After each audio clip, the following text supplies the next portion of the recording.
How do I log in to Brightspace? Using a supported web browser, browse to the URL or web address provided by Aguinaldo International School.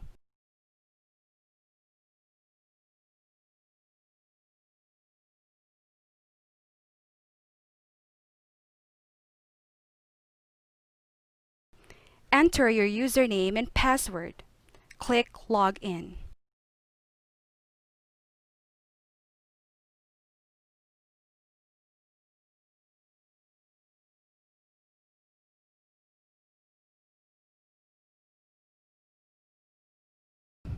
Tip: if you forget your password, click Forgot Your Password. Brightspace will send you a password reset link to the email address associated with the username you specify. Otherwise, contact your class advisor and request for password reset, which will be provided immediately.